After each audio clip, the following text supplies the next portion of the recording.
I'm Layla, and welcome back to my weight loss and self-improvement series, a journey that focuses on long-term change. As a lot of people, I have some goals that I want to achieve this year, some things that I want to do, and I want to change some things around in 2025. And in order to do that, I need to have some form of a plan. So for this year, I'm going to follow the 12-week year plan, and I've linked that to my own thing, which I call the FMBM method. And it stands for food, movement, behavior change, and mental health. It is mainly based on the 4 pillars of health, and each one of them are separate categories in which I will assign strategies to that I will do for every week. I made a separate video about this explaining how it all works. So let's dive right into it and see how this week went. The first category, food, with the strategy eating a maximum of 1800 calories every day. This one was quite easy until Friday came around the corner.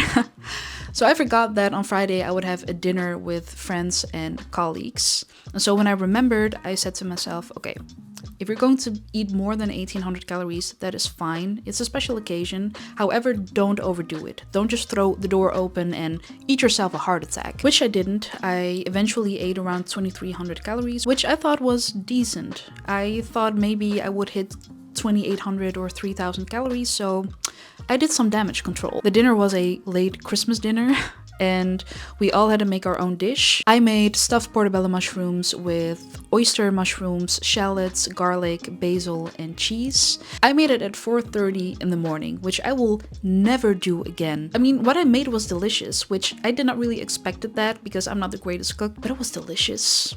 But I will not make it again at 4:30 in the morning. So everybody brought their own dishes and it was all very delicious. It was a very nice dinner. So the day after the dinner was not a special occasion, but I did eat more than 1800 calories, and that's because I was binging in the evening. I was in an environment where I could easily binge and eat a lot of snacks.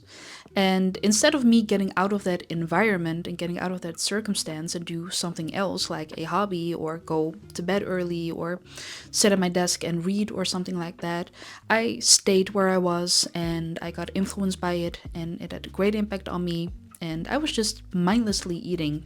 At a certain point, I was on autopilot quite quickly. I was really in a very comfortable bubble. And there is no excuse for it that I've done that. It was my own choice that I stayed where I was and that I was allowing myself to just mindlessly eat. It was not great, but it did remind me that we all have choices to make. Whatever the circumstances, whatever the environment it is, eventually it is how you respond to the situation what is going to matter. And I did not respond very well to that situation. I just needed to get out of that environment. But that is in hindsight, and things in hindsight are always very easy to say than done. Luckily, it only lasted for that evening. The next day I regrouped again. The second category, movement with strategy, go to the gym once and do a full body workout. It is way too early, but I have to go to the gym because I either want to go very early or I do not go at all, which is a stupid thing to do. I don't know what it is, but for me, I just need to go very early in the morning. I did not want to wake up. I did not want to move a muscle. Even though I prepared everything, I was basically ready to go. But somehow I did not want to go. I did not want to leave my bed. And I know I was supposed to leave my phone turned off, but I thought, okay, I need to be hyped up a little bit. I blast some music in my ears, put on Cracker Island, and I was out of bed. I was feeling it. Maybe I should do that more often. Just blast some music and then start my day strong. When I go to the gym, I usually do not have a workout plan. I just wing it. Usually it's not really a problem. I do my workouts and I feel the workouts. I mean, I've been sore after my workout. I'm still feeling it a little bit in my legs and in my arms. It was a good workout and I really enjoyed it. But I do think from next week onward, I do need a plan because I do want to build up going to the gym and I want to work towards something and build something up. The third category, behavior change, with the strategy, treat the choices and actions that I make and take in a day as votes casted for or against me. I won 6 days out of the 7. On 6 days, I had more votes for me than against me, and on 1 day, I had more votes against me than for me, which was simultaneously on the day that I had my binge eating. That was on Saturday. That was that was not a great day. But luckily that was only one day, and like I said, I regrouped the day after immediately, so was not affected by it too much. Though I was a little bit devastated that I had one day that I had more votes against me, because I thought, it's my first week of my 12-week year and you want to do things perfectly, and I know you cannot do things perfect. I really need to get rid of that things need to be perfect mentality, because it's not really helping. So the way that I approach the strategy is I will just go on with my day, and at the end of the day I will either sit at my desk or lay in bed and write down everything I've done for that day, and then cast a vote for or against. Then I have a list of all the things I've done, and then I count everything and I have my results. I have done it this way since the beginning, since week 1, but I do want to change it, because I do think there is a more effective way of doing this, and that is to immediately write down the thing that I'm doing or the things that I'm choosing to do. So for example, if I set my alarm for 5 o'clock and I actually wake up at 5 o'clock, I'm not going back to sleep or whatsoever, I will immediately write it down and cast a vote for myself. But if I would set my alarm for 5 o'clock and I will snooze it and then wake up at 6, then when I'm properly woken up, I will write down that I woke up at 6 instead of 5 and give myself a vote against. So I want to do that for everything that I do during the day. If I do something, cast immediately the vote for or against me. Now I do have to find a balance of how I'm going to do that, because I do not want to do it with every tiny little thing, because then it will be a bit too tedious and maybe it will turn me into a control freak, and I do not want that. But definitely the things that I'm supposed to do and the things that I want to do and need to do, if I am doing that, then I should be able to cast a vote on it, and if I'm not doing it, then I should be able to cast a vote against. So I'm going to change that for next week. The last and final category, mental health with strategy. Turn my phone off 1 hour before going to bed and turn it on at least 2 hours after I've woken up. So this one was not my smartest idea.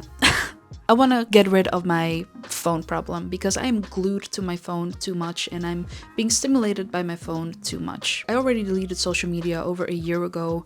I have turned off my notifications, so if people are texting me, I do not see it for days, sometimes not even for a week. So I'm not getting distracted by those kinds of things, but I'm distracting myself by going on Safari and watching videos or go online shopping or stuff like that. I just need to be stimulated by that thing, and I want to minimalize that. So for me, the first part, the turning it off, that was not really a big issue. I did forget it sometimes because I was not actively looking at my screen, but I was listening to a podcast or a video, and then I just plainly forgot to turn off my phone when I went to bed. That happened 2 to 3 times, so not that much, but I could do better. This is the second part, the 2 hours after I've woken up. I forgot that I need my phone in the morning, which is usually for work. Whether I go to the office or I stay at home, I do need my phone. And even if it's just for a brief moment, I do need to turn it on. And also, when I went to the gym, I wanted to film some stuff, and I film everything on my phone. I do not have a camera. Yeah, this one, the 2 hours after I've woken up, it was not my smartest idea. So I will completely replace this strategy. All right, let's weigh myself.